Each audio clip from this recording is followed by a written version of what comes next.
gitu ya. Apa namanya diutamakan teknik kimia. Soalnya apa kok diutamakan teknik kimia?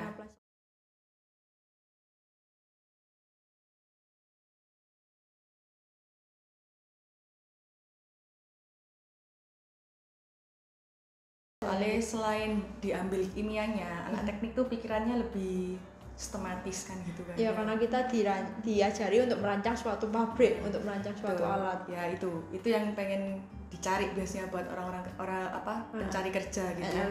Yang kan anak teknik kimia tuh analis ya, sistematis, analis, paket lengkap. Nah, jadi ya kita cari kalau dunia kerja itu gitu. Yang sekalian bisa menganalisa kayak gitu. Yang bisa mencakup semuanya hitungannya. Betul.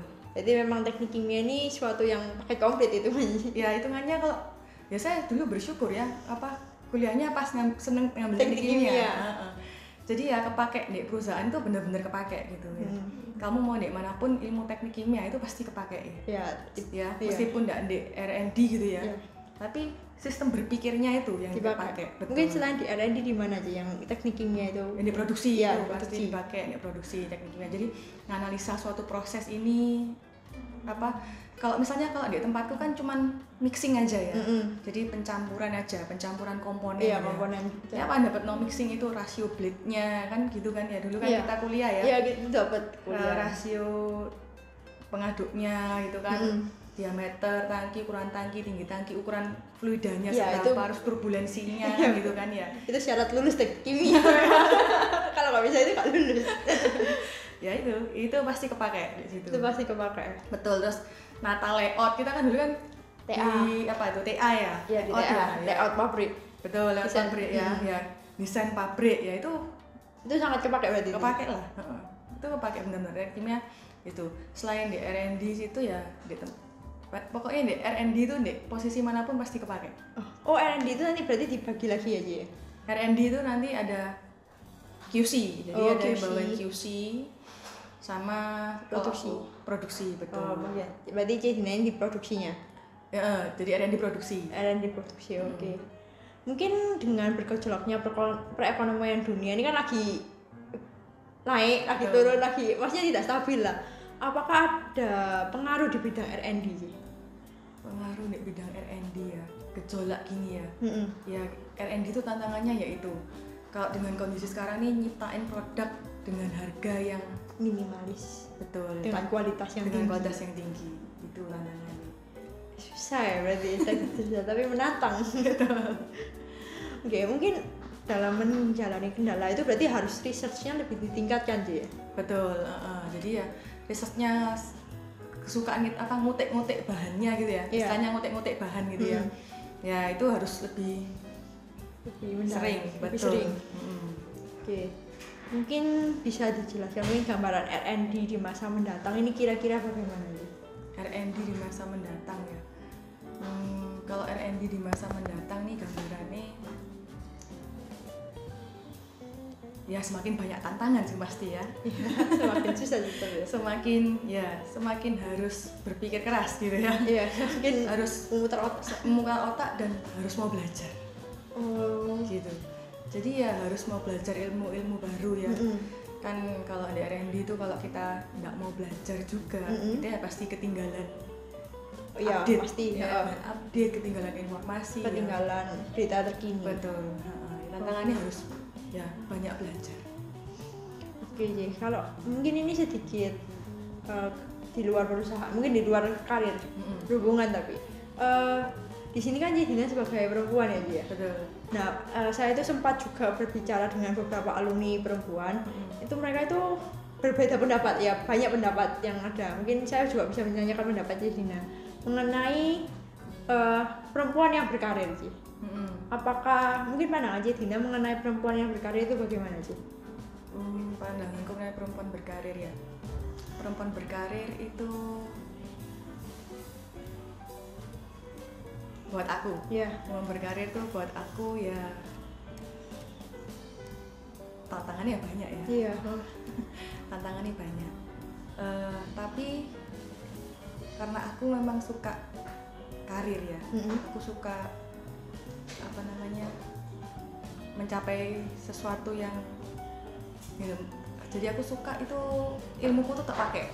Ya betul ya. Jadi wanita karir ya buat aku ya wanita yang tangguh ya, harus wanita tangguh. Iya betul, karena apa ya yang diurus juga tidak hanya pekerjaan tetapi betul. juga keluarga. Mungkin dalam membagi waktunya gimana? Bagi waktu ya ya sebisa mungkin kalau aku habis pulang kerja gitu ya bisa mungkin paling anak-anak itu ya enggak main HP lah. Barengnya anak berarti. Betul, enggak main HP. Jadi kalau bisa sebisa mungkin ya apa di rumah ya wis di keluarga. Baru anak-anak tidur kita buka HP. Karena itu kan suatu pertanyaan ya.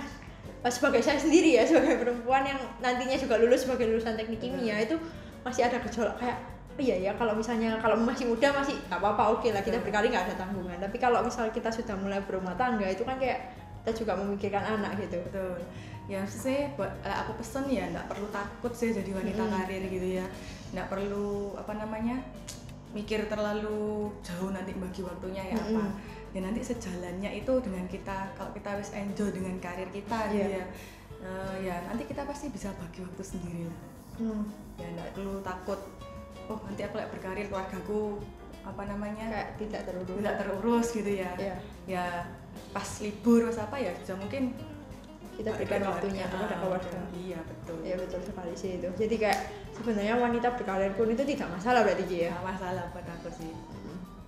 Mungkin kan ini Ci Dina sebagai seorang wanita di R&D. Mungkin apakah ada kendala yang sebagai wanita Ci? Maksudnya kan kalau R&D kan itu kebanyakan kalau di pabrik itu kan kerjanya pria ya Ci ya. Betul. Nah itu mungkin apakah sebagai wanita itu ada hak khusus atau bagaimana, ataukah ada yang tidak diperbolehkan atau gimana Ci?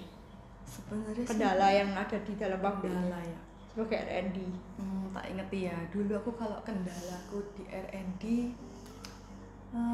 aku sih nggak waktu aku pertama di R&D aku sih nggak pernah ada masalah karena aku wanita gitu ya mereka menerima aku tuh welcome gitu ya, tangan terbuka gitu ya welcome meskipun apa namanya banyak prianya gitu ya waktu diproduksi kan juga banyak pria ya apa ya aku sih nggak nemuin kendala sing nggak ada yang beneran signifikan sih ya tergantung kemampuan kita bawa diri berarti yang dinilai lebih ke arah kemampuan juga ya Ci ya. Betul.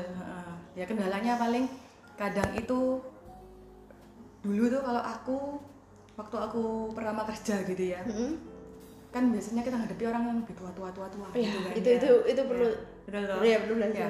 Jadi kita di R&D kita di produksi mereka kan lebih tua ya bawa dirinya itu ya kita nempatkan diri ya ambil bawahnya aja ya meskipun kita punya pendapat gitu ya kita punya pendapat ya kita nyampeinnya itu ya kita ngambil bawahnya gitu kayak lebih nggak merasa kita terlalu lebih aku baru lulus kuliah aku pasti ngerti gitu ya tak kasih tahuin tapi ya melatih respect juga berarti. Betul jadi ngasih idenya ya sambil kita ngomong sama mereka kan lebih senior nih Pak ya ini saya punya ide gini cara berkomunikasinya diatur berarti ya betul.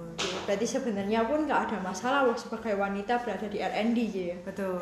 Lebih ke arah kita bagaimana cara kita menempatkan diri kita di sana dan cara berkomunikasinya. Iya.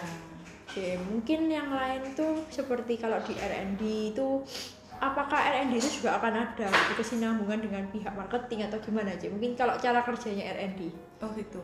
Kalau R&D sama marketing hubungannya ini ya, karena R&D ini harus bisa mensupport marketing gitu ya.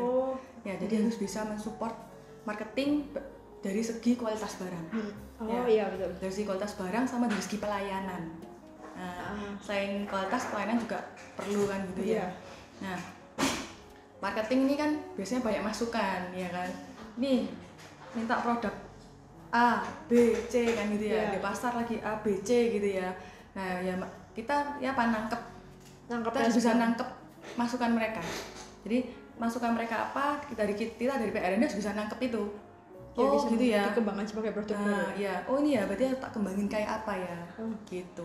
Berarti saling berkonsultasi ini ya. Ya betul, marketing kasih feedback ke kita tentang di luar kan kita kan yang sering keluar yang supaya bisa tahu kondisi di luar kan marketing ya. Iya, marketing yang terjun ke lapangan. Betul, terjun ke lapangan. Mereka sudah dapat info gitu ya. Nah, infonya mereka balikin ke kita. Ya. Ataupun baik itu dari info produk yang lagi eksis di pasar ataupun info produk kita sendiri yang di pasar gitu ya. Oh, tentang sebagai kritik bagi kita juga ya. Betul. Supaya memperbaiki diri juga. Iya, memperbaiki produk kita gitu. Mungkin dari Jedina ini ada pesan dan kesan atau wejangan untuk mahasiswa-mahasiswa yang mungkin ingin bergelut juga di bidang R&D. Kalau pesanku sih kalau kalian yang masih kuliah di teknik kimia gitu ya bener-bener ambil ilmunya di teknik kimia gitu ya. Jadi ya bukan maksudku ilmu tuh bener-bener tangkap intinya di teknik kimia itu ya. Kalau di kuliah apapun ya, di mata kuliah apapun ya ambil intinya aja, gitu ya. Ya itu pasti kalian pakai di pekerjaan di kalian gitu ya. Ya enggak melulu cuma nilai gitu ya. Enggak melulu cuma teori gitu ya. Tapi ya kalau kalian skripsi kerjain bener skripsinya. Oh ya itu penting itu perjalanannya harus penting. TA-nya ya bener susun TA sendiri gitu ya. Ya supaya itu ini di pabrik kita enggak kaget. Iya. Karena kita wis kayak gini ya, ternyata kita punya dasar, kita punya bekal kayak gitu ya. Jadi ya enggak kaget di pabrik. Gitu. Dia tinggal ngatur diri toh di pabrik. Oke, mungkin kita bincang-bincangnya sekian dulu mungkin Ci di alumni Rekonek ini. Mungkin kita bisa ketemu lagi nanti di episode selanjutnya. Terima kasih ya Ci. Mungkin saya Karina, hostnya sebagai host dari alumni Rekonek ini undur diri teman-teman. Dadah Ci, kita dadah.